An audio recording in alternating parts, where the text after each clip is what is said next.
तो नमस्कार साथियों, जय हिंद बच्चों। जैसा कि मेरे पिछले वाले वीडियो में आपने देखा था जेईई मेन और नीट, इन दोनों में जो क्वेश्चन आते हैं ऑर्गेनिक केमिस्ट्री से, ऑर्गेनिक केमिस्ट्री में कम से कम 18 से 20 क्वेश्चन आते हैं आउट ऑफ 45 नीट के लिए, और जेईई मेन के लिए जो क्वेश्चन आते हैं 25 क्वेश्चन आते हैं, जिसमें से कम 10 क्वेश्चन से 12 क्वेश्चन आते हैं जेईई मेन में, है ना।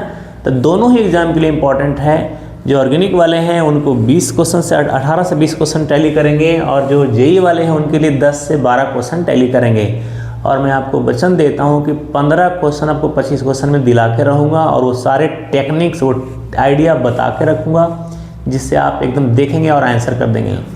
तो चलिए वही क्वेश्चन को हम डिस्कस करेंगे जहाँ से क्वेश्चन आते हैं। आपका एक मिनट, एक सेकंड बहुत कीमती है, तो चलिए डिस्कस करते हैं। आज सबसे पहले डिस्कस करते हैं पहला क्वेश्चन के रूप में electronic configuration of chromium. Chromium यानी इसका होता है 24 और कॉपर होता है यानी इसका कितना होता है 29। इन दोनों का जो है पूछता है, और ये कम टाइम में कैसे बना पाएँ उसके लिए हम बताएंगे आपको, एक टेक्निक बताएंगे जिसको क्या बोलते हैं, ट्रिक्स के रूप में हम देखेंगे। और वो ट्रिक्स है क्या, school public school Delhi public school, है ना, Delhi public school, fundamental Delhi public school, fundamental Delhi public school.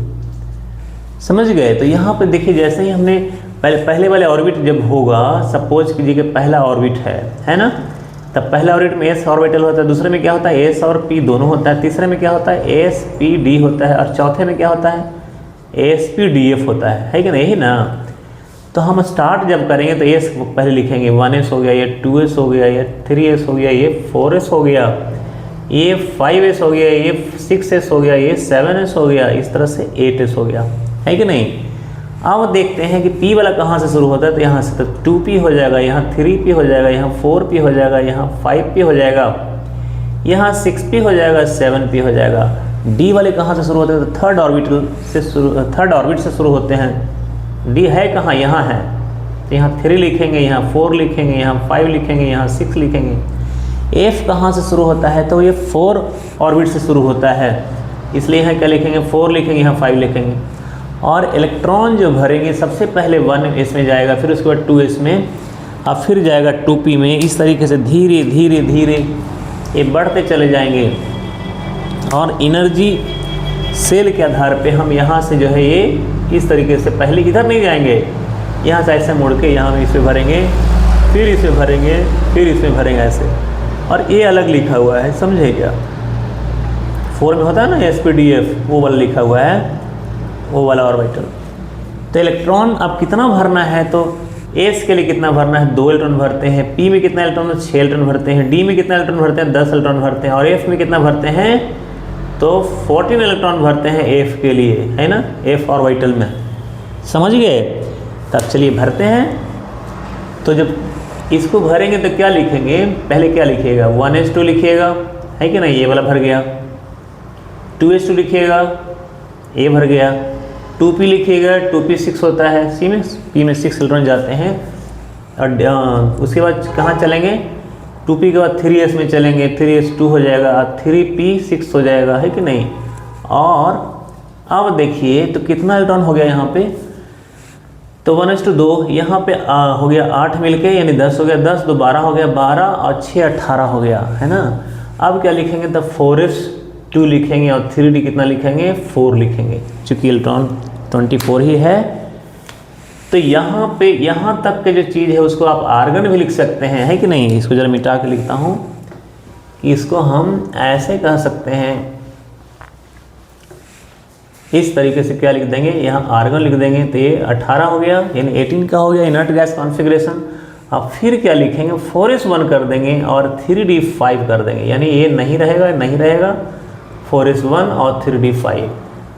ये हाफ फिल ऑर्बिटल है और ये हाफ फिल ऑर्बिटल है। एक में यहाँ फुल फिल था, 4s2 फुल फिल था, और 3d4 क्या था, पार्शियली फिल था। तो जब स्टेबिलिटी की बात होती है तो पार्शियल फिल से ज़्यादा स्टेबल होता है हाफ फिल ऑर्बिटल, और हाफ फील्ड से ज़्यादा स्टेबल क्या होता है, फुल फील्ड। तो फुल फील्ड का तो चांस ही नहीं है, तो एटलीस्ट यहाँ 4s1 कर दिए तो ये हाफ फील्ड हो गया, और ये भी क्या हो गया, हाफ फील्ड हो गया। तो half fill orbital is more stable than partial fill orbital. तो यहाँ इस तरीके से आपका आंसर 4s1 3d5 हो जाएगा। अब जब बात करते हैं किसका, तो ये बात करते हैं इसके लिए CU के लिए, यानी 29 होता है तो हम आर्गन लिख लेंगे। ये क्या हो गया 18 लिख लिए। उसके बाद क्या करेंगे 4s2 और 3d 9 जो होगा ना, ये 9 को क्या कर देंगे, एक में हाफ फिल कर देंगे, एक में फुल फिल कर देंगे। तो ये हो जाएगा 4s1 और ये क्या हो जाएगा 3d 10 हो जाएगा। तो इस तरह से देखा आपने, यहाँ पे जो D है वो भर के क्या हो गया फुल फिल ऑर्बिटल हो गया, और S जो था वो उसको हाफ फिल कर दिया। तो एटलीस्ट पहले वाले पार्शियल फिल से 3d 9 से ज़्यादा स्टेबल इसमें है। तो ये क्वेश्चन मैं समझता हूँ आपको डिस्कस हो गया है, और इजी वाला तो कभी पूछता नहीं, एक्सेप्शन वाला पूछता है, एक्सेप्शन वाला ही था। चलिए दूसरा क्वेश्चन डिस्कस करते हैं। दूसरा क्वेश्चन कहता है कि भाई यहाँ पे जो साइज है ना, जैसे एक होता है बोरोन, हाँ बोरोन है, एल्यूमिनियम है, गैलियम है, इनिडियम है और थैलियम है कि नहीं। अब कहेगा साइज किसका बड़ा है, तो नीचे आएंगे तो साइज बढ़ता है, लेकिन गैलियम से साइज किसका बड़ा है, एल्यूमिनियम का है। ये एक्सेप्शन है। तो ये भी क्वेश्चन पूछा सकता है कि एल्यूमिनियम का ही बड़ा साइज होगा किससे, गैलियम से। ऐसा रीजन इसलिए क्योंकि इसके जो ऑर्बिटल है 3d वाले, 3d में तो है ही नहीं इलेक्ट्रॉन इसमें, है ना। 1s2 2s2 2p6 3s2 3p1 है, और 3d तो पूरा खाली है कि नहीं। तो ये जो इलेक्ट्रॉन है ये शिल्डिंग करते हैं दूसरे को, रिपल्सन देते हैं, तो साइज बढ़ जाते हैं। और गैलियम वाला में क्या होता है, चूँकि इसके एटॉमिक नंबर कितने होते हैं 31 होते हैं, तो जब हम लिखते हैं आर्गन और 4s2 3d कितना 10, और क्या हो गया ये, और 4p क्या लिखिएगा 1 है कि नहीं। तो जब 1 लिखिएगा यहाँ पे तो कितना हो गया 20 हो गया, 20 30 31 हो गया। गैलियम का 31 होता है ना एटॉमिक नंबर। तो ये जो भरा हुआ है ना वो शिल्डिंग इफेक्ट नहीं देता, आगे वाले आउटर वाले इलेक्ट्रॉन को रिपल्सन नहीं देता, तो साइज छोटा हो जाता है। साइज छोटा हो जाएगा तो गैलियम से साइज बड़ा है एल्युमिनियम का ही हो जाएगा। मैं समझता हूँ ये बातें समझ में आ गई होंगी, और 2 क्वेश्चन यहाँ पे डिस्कस हो जाता है कि नहीं। तो अब चलते हैं आगे के क्वेश्चन के लिए। 2 क्वेश्चन डिस्कस हो गया। अब देखिए तीसरा क्वेश्चन डिस्कस करते हैं। थर्ड क्वेश्चन यहाँ आ गए। थर्ड क्वेश्चन में कहता है कि हमको क्या चाहिए, तो यहाँ लिखा हुआ है ZnOF2 लिखा हुआ है। अब कह रहा है कि Zn के ऊपर जो है ना ये sp है, हाइब्रिडेशन की sp2 है कि sp3 है कि sp3d है, क्या है कि नहीं, कौन है इनमें से, sp है कि sp2 है कि sp3 है कि sp3d है। तो कैसे पता करेंगे, तो एक तो तरीका क्या है कि इसका स्ट्रक्चर लिख लेंगे। और स्ट्रक्चर लिखने के लिए क्या तरीका है, हम तो पहले ऐसे बचपन से पढ़ाए गए हैं कि जेनन क्या है, इनर्ट गैस कॉन्फ़िगरेशन है। तो यहाँ तो कोई बॉन्ड ही नहीं बनेगा, ऐसा पढ़े ना, नहीं। यहाँ पे क्या होगा, बॉन्ड बनेगा, किससे, फ्लोरीन से, किससे, ऑक्सीजन से, ऐसे। और इलेक्ट्रॉन कितना रहेंगे, तो 8 रहेंगे। इनके वैलेंस इलेक्ट्रॉन 8 होते हैं। तो जेनन के वैलेंस 8 हुए तो 8 हो गए। अब ऑक्सीजन रहेगा तो इनसे 2 इलेक्ट्रॉन का शेयरिंग होगा, है कि नहीं। ये देखिए ऐसे शेयरिंग हो जाएगा 2 इलेक्ट्रॉन का। और फ्लोरीन के साथ क्या हो जाएगा, 1 इलेक्ट्रॉन का शेयरिंग हो जाएगा ऐसे। और दूसरा फ्लोरीन के साथ भी 1 इलेक्ट्रॉन का शेयरिंग हो जाएगा। तो बच गया क्या, बच गया भाई 1 लोन पेयर ए और 1 लोन पेयर ए। अब देखिए अब हमने देखा है कि हाइब्रिड ऑर्बिटल अगर हाइब्रिड ऑर्बिटल क्या हो जाए, 2 रह जाए, है ना, तो sp कहते हैं। 3 हो जाए तो क्या कहते हैं, sp2 कहते हैं। 4 हो जाए तो क्या कहते हैं, sp3 कहते हैं। और 5 हो जाए तो क्या कहते हैं, sp3d कहते हैं, है ना। तो मैं समझता हूँ ये भी आप समझ गए होंगे कि sp3d जो है ना 5 वाले कहते हैं। और 6 रहेगा तो क्या हो जाएगा, sp3d2 कहेंगे। और कोऑर्डिनेशन कंपाउंड जब आएगा ना तो d2sp3 भी होगा, वो बाद में देखेंगे, ठीक है ना। अभी 7 जब हो जाएगा तो यहाँ क्या हो जाएगा, sp3d3 हो जाएगा। तो हमारे पास कितना है, और लोन पेयर को एटम की तरह बिहेव करते हैं। तो जरा काउंटिंग कर लेते हैं। और पाई बॉन्ड तो काउंट करते नहीं, क्योंकि वो वीक बॉन्ड है, कमजोर बॉन्ड है, तो उनकी काउंटिंग यहाँ नहीं होती बिल्कुल भी। तो एक सिग्मा ए और ये पाई बॉन्ड है। और यहाँ लोन पेयर तो एक तो सिग्मा हो गया, एक काउंटिंग में आ गया, एक लोन पेयर काउंटिंग में आ गया, एक लोन पेयर, 3 लोन पेयर हो गए, 2 लोन पेयर और एक सिग्मा, 3 हो गया। और 4 यहाँ पे हो गया और ये 5 हो गया। सिग्मा बॉन्ड काउंट करेंगे, लोन पेयर भी काउंट करेंगे। Number of hybrid orbital is equal to number of sigma bond plus lone pair, है कि नहीं। तो दोनों मिला के 3 सिग्मा था और 2 लोन पेयर था, मिल के हो गया 5 और हाइब्रिड ऑर्बिटल, और 5 के लिए यहाँ क्या है sp3 और d है, इसलिए आंसर क्या हो जाएगा sp3d हो जाएगा इनका आंसर। तो मैं समझता हूँ आपको समझ में आ गया होगा। अब 4th क्वेश्चन की तरफ चलते हैं। देखिए 25 क्वेश्चन जेईई मेन में रहता है, तो मैं आपको 15 क्वेश्चन दिलाने के लिए वादा किया हूँ कि अगर लगे रहे तो ज़रूर ही 15 कम से कम 20, 25, 50 टॉपिक्स क्लियर हो जाएंगे, तो 15 क्वेश्चन टैली भी कर जाएंगे, है कि नहीं, क्योंकि हम जब पढ़ाते हैं तो क्वेश्चन टैली कर जाते हैं। अब चलिए, अभी चौथा क्वेश्चन जो है नॉमेनक्लेचर से। नॉमेनक्लेचर कभी कभी नहीं पूछता, लेकिन इधर से नया ट्रेंड जो है पूछता है कि नहीं। पहले अल्कीन के पूछा हुआ था, फिर उसके बाद अल्केन का भी पूछा हुआ है, हाल में 2024 में पूछा हुआ है।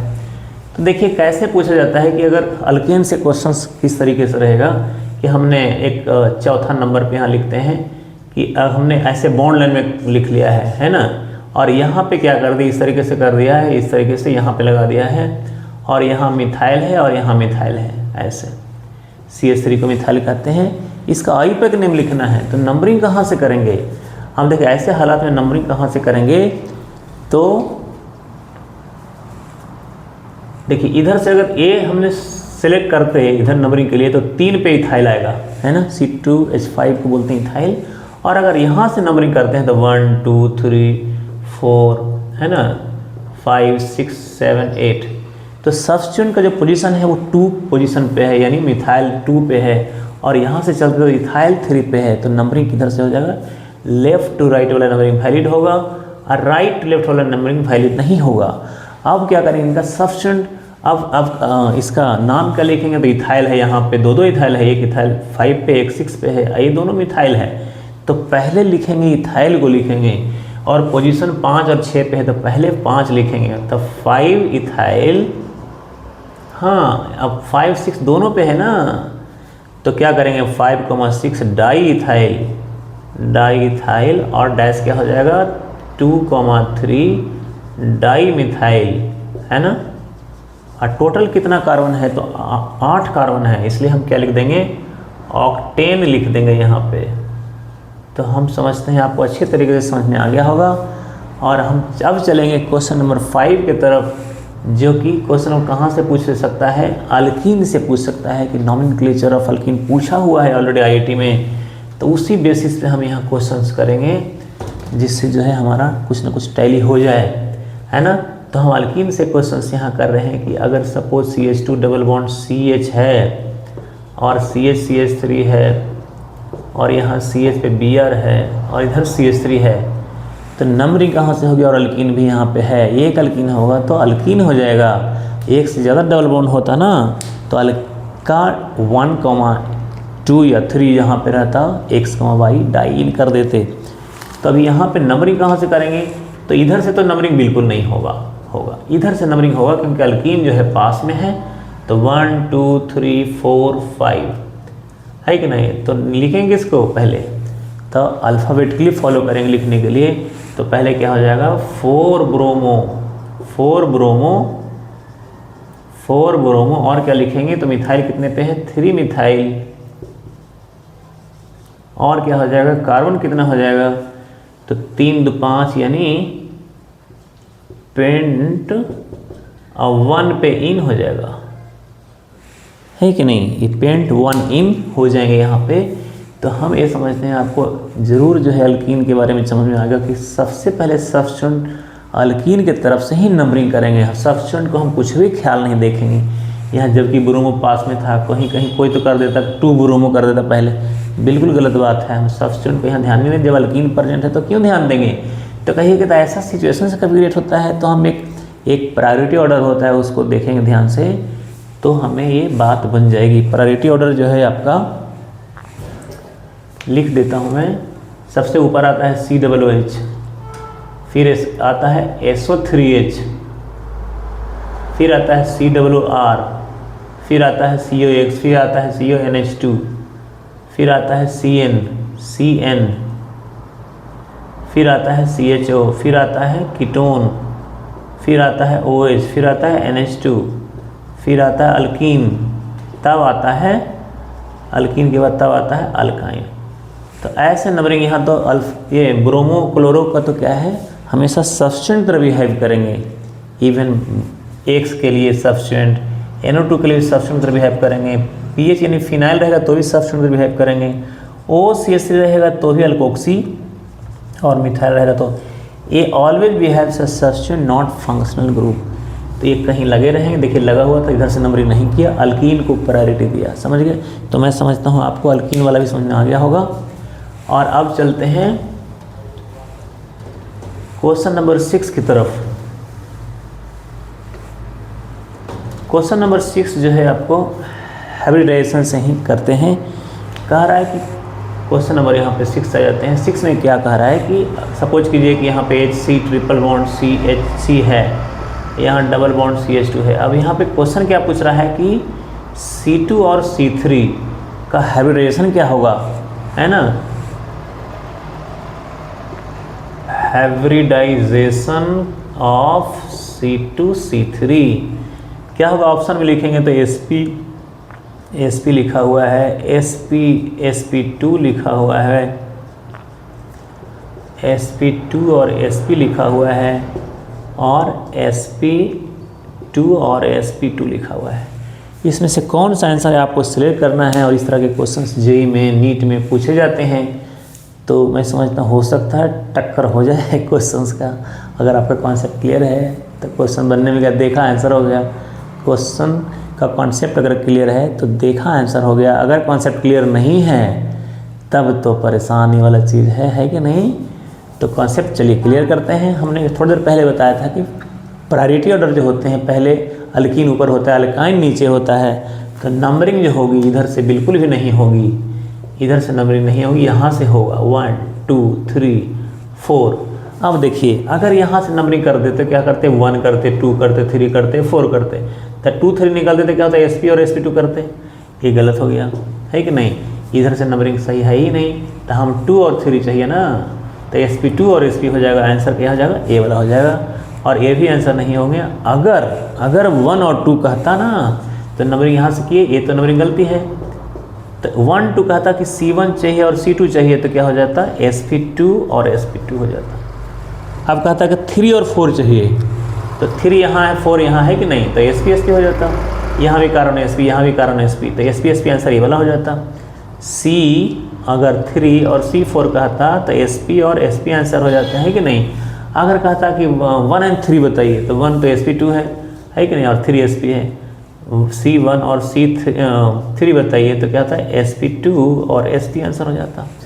बात समझ में आ गई। एक क्वेश्चन से बहुत सारे क्वेश्चन निकाल लिया। तो इस तरीके से क्वेश्चन पूछे जाते हैं। चलिए 7 नंबर की तरफ पूछते चलते हैं। हमने कहा है कि आपको 10 से 15 क्वेश्चन डिस्कस करेंगे, जिससे अलग अलग टॉपिक आपके क्या हो जाए, उस पर पकड़ बन जाए, तो आप अच्छा करके आएँ। अब हम यहाँ देखने वाले हैं, बहुत बार क्वेश्चन पूछता है कि सिग्मा कितना है, पाई कितना है। नीट में भी, जेईई में भी क्वेश्चंस पूछता है।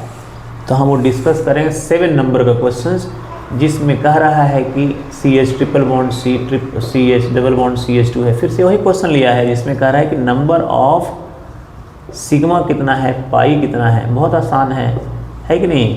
सिग्मा कितना है, पाई कितना है, बहुत आसान है। हम आपको क्या देने वाले हैं, टेक्निक देने वाले हैं, जिसके ज़रिए जो है आप केवल आंसर देखिए, आंसर क्वेश्चन देखिए और आंसर हाजिर है। तो वो अगर ओपन चैन रहेगा तो क्या करिएगा कि नंबर ऑफ सिग्मा कितना हो जाएगा, तो सिग्मा बराबर कितना हो जाएगा, टोटल एटम काउंट कर लीजिए, जितना एटम है उसमें से 1 घटा लीजिए, वही आंसर हो जाएगा। तो हमने यहाँ 3 है, या 3 2 5, 5 1 6, 6 और 2 8, 8 में से कम कर देंगे, 7 सिग्मा बॉन्ड हो जाएगा, है कि नहीं। यहाँ 7 सिग्मा बॉन्ड हो जाएगा। टोटल एटम कितने थे, यहाँ 3 2 5 6 7 8, 8 में से क्या कम कर दिया, 8 में से कम कर, 7 आंसर हो गया, 7 सिग्मा बॉन्ड होगा। आप कहिए कि सर आपने बोला क्या सही है क्या ये, तो सच में मैं करके दिखाता हूँ कि 7 सिग्मा बॉन्ड है। देख लीजिए, आइए हमारे साथ देख लीजिए। इसको क्या करें, पहले स्ट्रक्चर में लिखेंगे, है कि नहीं। तो स्ट्रक्चर में कैसे लिखेंगे, तो HC ट्रिपल बॉन्ड C, यहाँ H हो जाएगा डबल बॉन्ड H और यहाँ H हो जाएगा। तब देखिए तो क्या करेंगे, यहाँ हो जाएगा एक सिग्मा, यहाँ एक सिग्मा, यहाँ एक सिग्मा और यहाँ भी एक सिग्मा। पाई बॉन्ड काउंट नहीं करते, माने पाई बॉन्ड कहाँ अगर हाइब्रिडेशन के लिए काउंट नहीं करते। यहाँ तो कहेगा ही कि सिग्मा कितना है, पाई कितना है, लेकिन अगर हाइब्रिडेशन पूछता कि कितना हुआ तो sp2 हो जाएगा, यहाँ sp2 हो जाएगा, यहाँ sp हो जाएगा, यहाँ sp, यहाँ sp। हाइब्रिडेशन की बात करें तो यहाँ sp2 और यहाँ भी sp2 हो गया, सही है ना। अब कह रहा नहीं भाई हमको चाहिए क्या, हमको चाहिए सिग्मा कितना है, तो यहाँ भी सिग्मा होगा, यहाँ सिग्मा होगा, 2 पाई होगा यहाँ पे, एक सिग्मा आता है 1 2 3 4 5 6 7 हो गया ना। हमने कहा था कि 7 सिग्मा है और 3 पाई बॉन्ड है, हो गया, बात सही है। चलिए अब आगे चलते हैं। ऐसे ही क्वेश्चन पूछता है कि जैसे देखिए जेई 2015 में क्वेश्चन कैसे क्या पूछा हुआ है कि यहाँ पे इस तरीके से 8 नंबर कर देते हैं। क्वेश्चन पूछा है कि ऐसे लिखा हुआ है, यहाँ पे जो कार्बन है वो कितने सिग्मा बॉन्ड से कनेक्टेड है, कितने सिग्मा कितना पाई है, कौन सा कार्बन खाली, ओनली कार्बन वाला, यानी कार्बन ये है और यहाँ से यहाँ तक कितने सिग्मा कितने पाई से कनेक्टेड हैं, ये पूछ रहा है।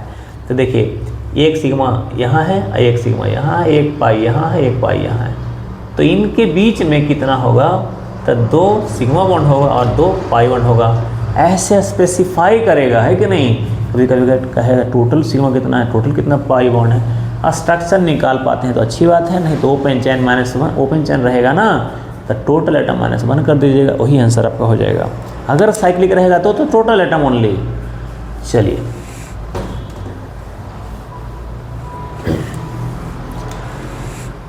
अब सिग्मा पाई का तो झंझट हो गया। अब चलते हैं कहाँ, अब चलते हैं अल्केन में। अल्केन से क्वेश्चन क्या पूछता है कि heat of hydrogenation, heat of hydrogenation in maximum, इन कहेगा मैक्सिमम कितने किसमें होगा भाई, मैक्सिमम इन ऑप्शन दे देगा, यहाँ पे ऑप्शन दे देगा इथीन, दूसरा ऑप्शन प्रोपीन, तीसरा ऑप्शन ब्यूटीन, है ना। और चौथा ऑप्शन जो दे देगा आपको, यहाँ तो दिया हुआ है ब्यूटुइन और ब्यूटुइन कर देते हैं,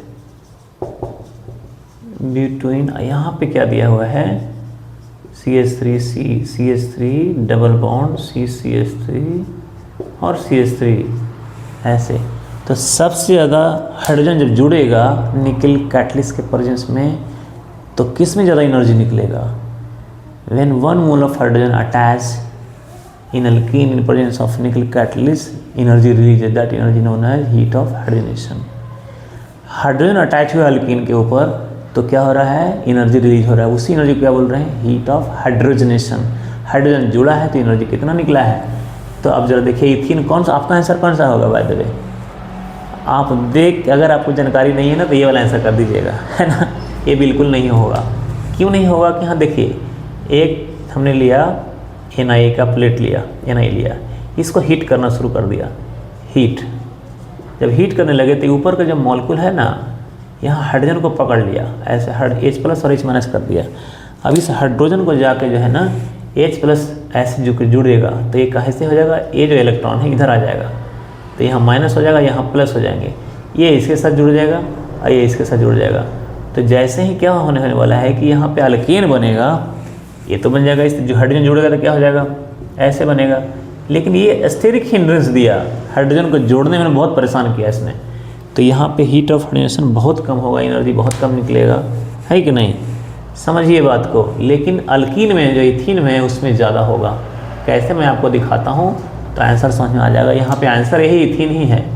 देखिए डबल बॉन्ड और HH है, डबल बॉन्ड HH है, हाइड्रोजन जोड़ने चल रहे हैं, कि नहीं। ये है निकल कैटलिस्ट, यहाँ H+ है और यहाँ H- है हाइड्रोजन के ऊपर, और ये ऊपर का साइड क्या है, एडजॉर्ब साइट है। जैसे एडजॉर्ब क्या होता है, कपड़ा रहेगा ना, इस पर पानी गिराएंगे तो क्या हो जाएगा, एब्जॉर्ब हो जाएगा, लेकिन इस पर पानी गिराएंगे तो क्या होगा, एडजॉर्ब होगा, ऊपर सतह को छुएगा पानी। उसी तरह से ऊपर जो पॉइंट है उसको बोलते हैं एडजॉर्ब साइट। हाइड्रोजन पकड़ के रखा और यहाँ से हीट किया हुआ है, ये हीट कर दिया हमने इसको, है कि नहीं, हीट कर दिया, जाके अब बॉन्ड टूटेगा, यहाँ प्लस है ना, तो ए इलेक्ट्रॉन इधर आ जाएगा ऐसे, और ये जाके इसके जुड़ जाएगा और ये जाके इससे जुड़ जाएगा ऐसे। तो हीट ऑफ हाइड्रोजन, यहाँ पे हाइड्रोजन रिपल्सन नहीं दे रहा जुड़ने में, हाइड्रोजन को नीचे से ऊपर जाके जुड़ने में कोई रिपल्सन नहीं मिल रहा, इसलिए हीट ऑफ हाइड्रोजनेशन अल्कीन का, इथीन का ज़्यादा होगा इनसे बनिस्पत। ये रिपल्सन दे रहे हैं, देखिए नहीं जुड़ने जा रहा है ना, तो अस्टेरिक हिंड्रेंस दे रहे हैं, अस्टेरिक रिपल्सन दे रहे हैं, यहाँ पे रुकावट डाल रहे हैं ऐसे, ये साइन है अस्टेरिक हिंड्रेंस का, समझ गए। तो मैं समझता हूँ आपका 8वां क्वेश्चन भी अच्छे से समझ में आ गया होगा। और भी अल्केन से क्वेश्चन क्या पूछता है कि बॉइलिंग पॉइंट मैक्सिमम किसका होगा। चलिए 9 नंबर के क्वेश्चंस पे आ जाते हैं। तो अब है कि boiling point maximum in boiling point maximum किस में होगा। देखिए ये जैसे क्वेश्चन दिखे ना, तो अगर स्टेट चैन जितना भी होगा उसी का ज़्यादा होगा। तो सपोज कर लीजिए कि सब स्टेट चैन में है, ब्यूटेन है, ये पेंटेन है, और तीसरा वाला में क्या है, हेक्सेन है, ऐसे ये 3 3 6, और चौथे वाले में क्या है, ऑक्टेन है, 1 2 3 4 5 6 7 और 1 8। तो चौथे नंबर का जो है इसी में ज़्यादा होगा, समझ गए। स्टेट चैन में क्या होता है, पॉइंट ऑफ अटैचमेंट ज़्यादा होता है, जब पॉइंट ऑफ अटैचमेंट ज़्यादा होगा तो उनकी बॉइलिंग पॉइंट भी मैक्सिमम हो जाएगी। और जब स्फेरिकल हो, एक तो यहाँ पे दिख ही रहा है कि ज़्यादा नंबर ऑफ कार्बन है ना। अगर ऐसा होता कि ये ऑक्टेन था ना, यहाँ पे क्या कर देते, किसी पे ब्रांच लगा देते, तो ब्रांच होने से पॉइंट ऑफ अटैचमेंट जो है लेस हो जाता है, स्फेरिकल सरफेस एरिया लेने लग जाता है। और ये यहाँ पे पॉइंट ऑफ अटैचमेंट ज़्यादा होता है कि स्टेट चैन में एक मॉलिक्यूल दूसरे मॉलिक्यूल से जो बंधा होता है वो ज़्यादा पॉइंट पे जुड़ रहता है यहाँ पे, क्योंकि वंडरबल फोर्सेस यहाँ ज़्यादा होगा। जब स्फेरिकल की बात करेंगे तब वहाँ कम होगा।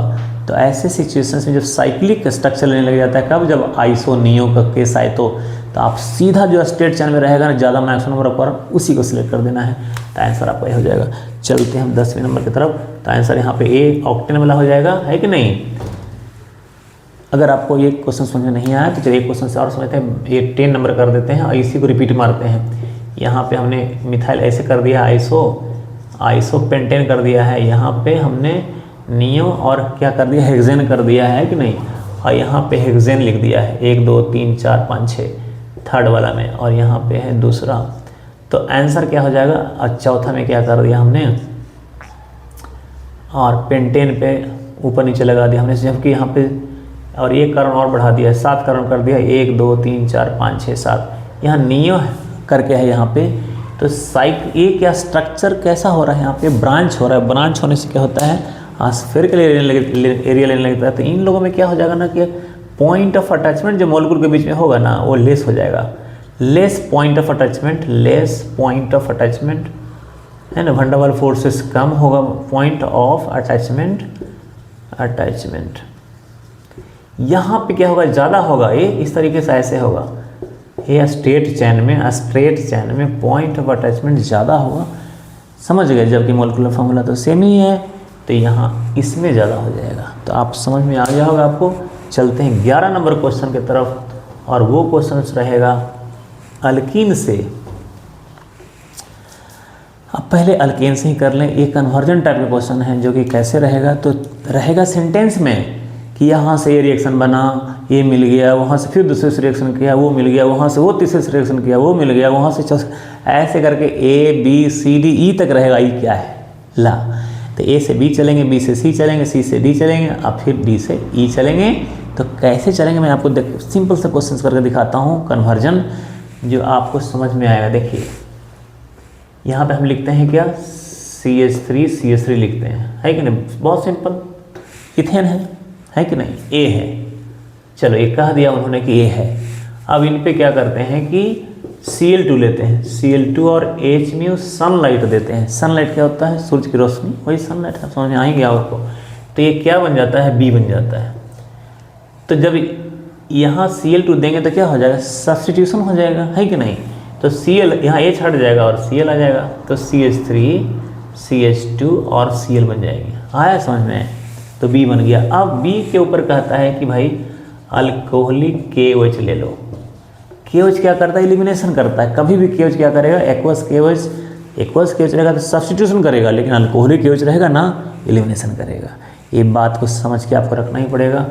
तो एलिमिनेशन करेगा तो यहाँ देखिए ये अल्फा कार्बन है, तो अल्फा कार्बन से हेलोजन जाता है और बीटा कार्बन से क्या जाता है, हाइड्रोजन जाता है। तो यहाँ से ये हटेगा, यहाँ से ये हटेगा, तो बन जाएगा क्या, CH2 डबल बॉन्ड CH2 बन जाएगा। ला बन गया, ये कितना बन गया, C बन गया। अब C के ऊपर कह रहा है कि भाई इस पर क्या कर दीजिए, ब्रोमीन दे दीजिए, CCl4 के प्रेजेंस में दे दीजिए, CCl4 के प्रेजेंस में क्या दे दीजिए, ब्रोमीन दे दीजिए। तो ये क्या लग जाएगा, तो दोनों कार्बन पे लग जाएंगे, इधर भी ब्रोमीन लग जाएगा और इधर भी ब्रोमीन लग जाएगा, और यहाँ पे CH2 कर देंगे, CH2 कर देंगे, है कि नहीं। इस तरीके से C के बाद ABC, तो यह क्या बन गया, E बन गया।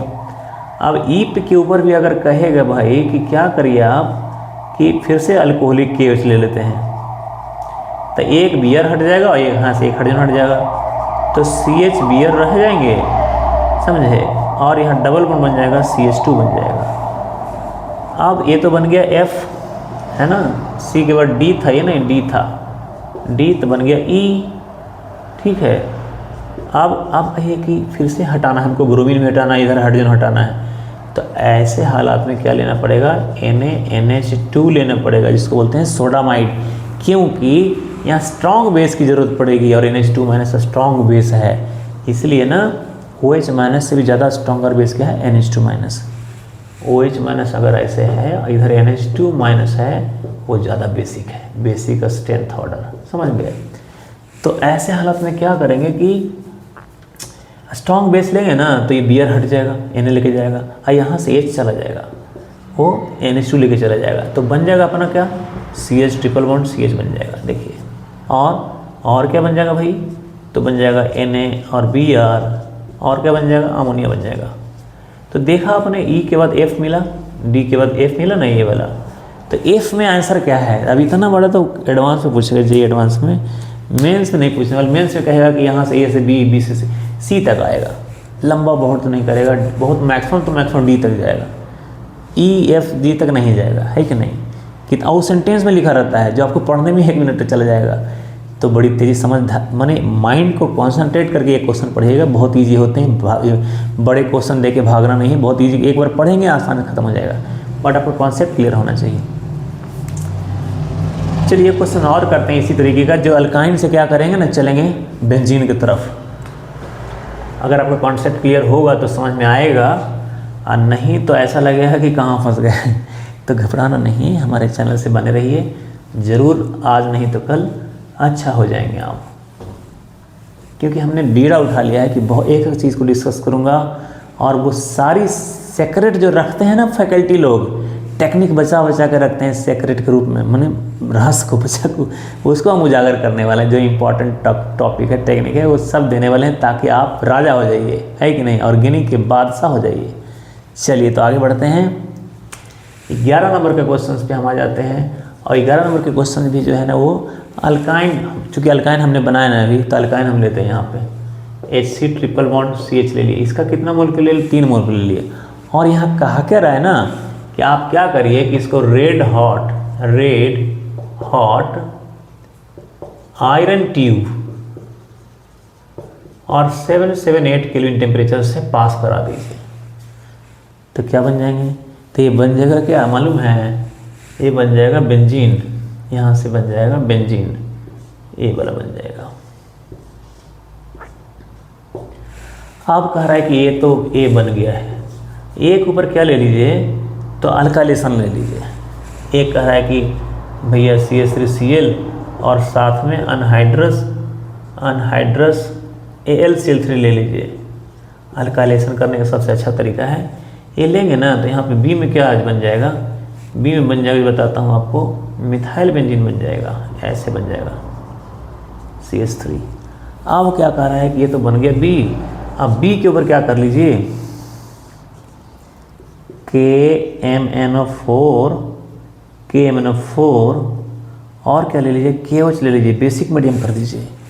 तब क्या हो जाएगा, ये जो कार्बन है ना, इसी पे ऑक्सीडाइज हो जाएगा, हाइड्रोजन हट के सब पे ऑक्सीजन आ जाएगा, और जो आपका C बनेगा वो C कुछ ऐसा बनेगा, COH बन जाएगा।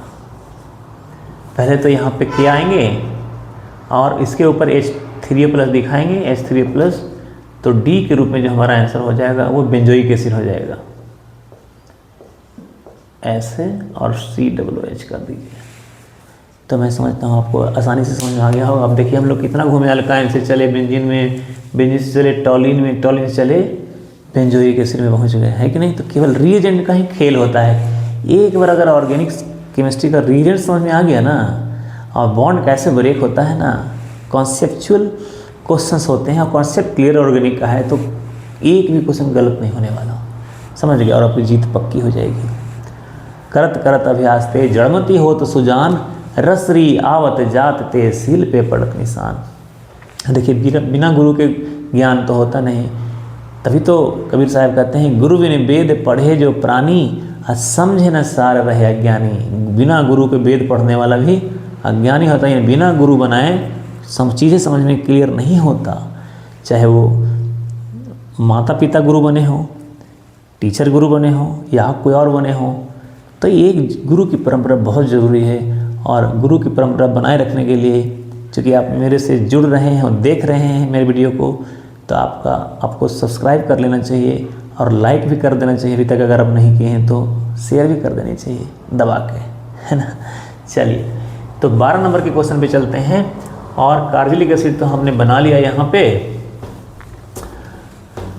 आप कहे कि चलिए अभी देखते हैं कि कौन ज़्यादा जो है एसिडिक है, इससे भी क्वेश्चन पूछता है।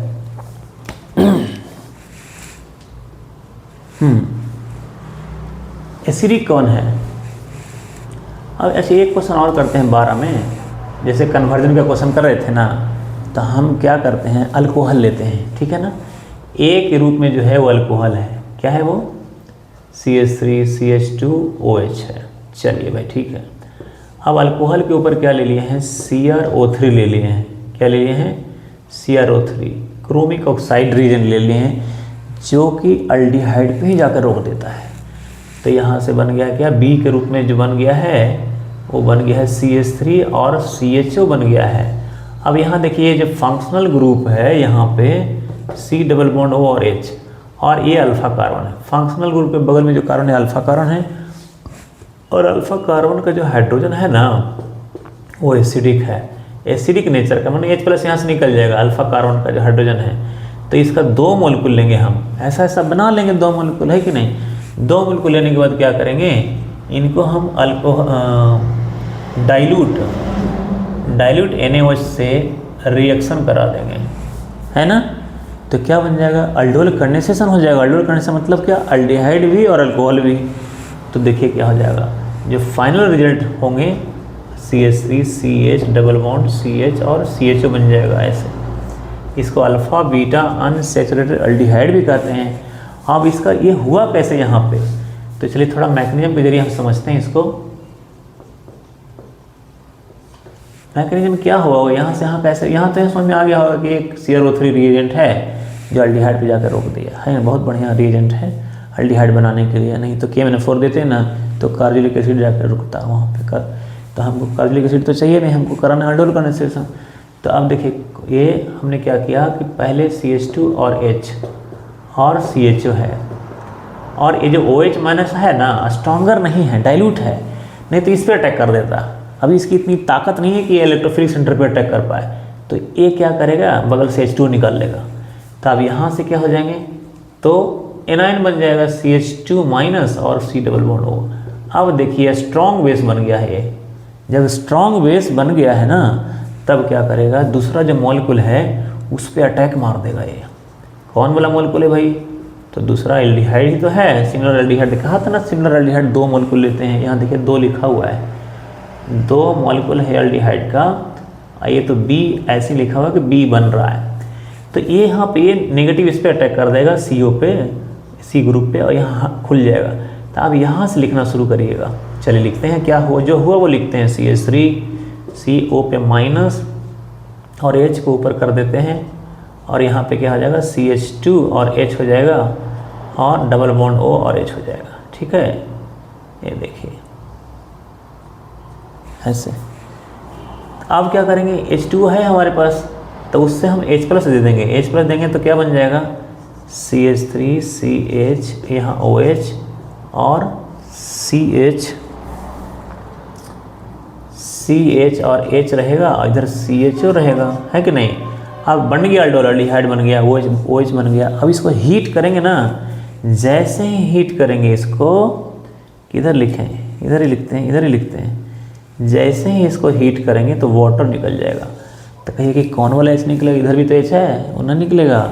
फंक्शनल ग्रुप के बगल में जो हाइड्रोजन है वो एसिडिक है, तो यहाँ से हो जाएगा ऐसे करके कर दीजिए ऐसे, और यहाँ CHO कर दीजिए, है ना। 2,3 यहाँ अल्फ़ा बीटा, है ना, अनसेचुरेटेड अल्डिहाइड हो गया, समझ गए। यहाँ O है यानी अल्डिहाइड है, यहाँ पे C है। तो थोड़ा थोड़ा मैकेनिज्म समझ में आया होगा, है कि नहीं। तो मैं समझता हूँ आपको 12 क्वेश्चंस का हमने वादा किया था ना, वो तो आप पहुँच गए। और लगे रहिए, बने रहिए, सब्सक्राइब करके रखिए, तो शेयर भी करिए। फिर आगे में बने रहिए, जिससे आपका सारा क्वेश्चन डिस्कस, आज मैंने अल्डिहाइड तक डिस्कस किया है, कल कुछ और 12 क्वेश्चन डिस्कस करूँगा। तो एग्ज़ाम तक बने रहिए, तो कुछ आपका अच्छा हो जाएगा।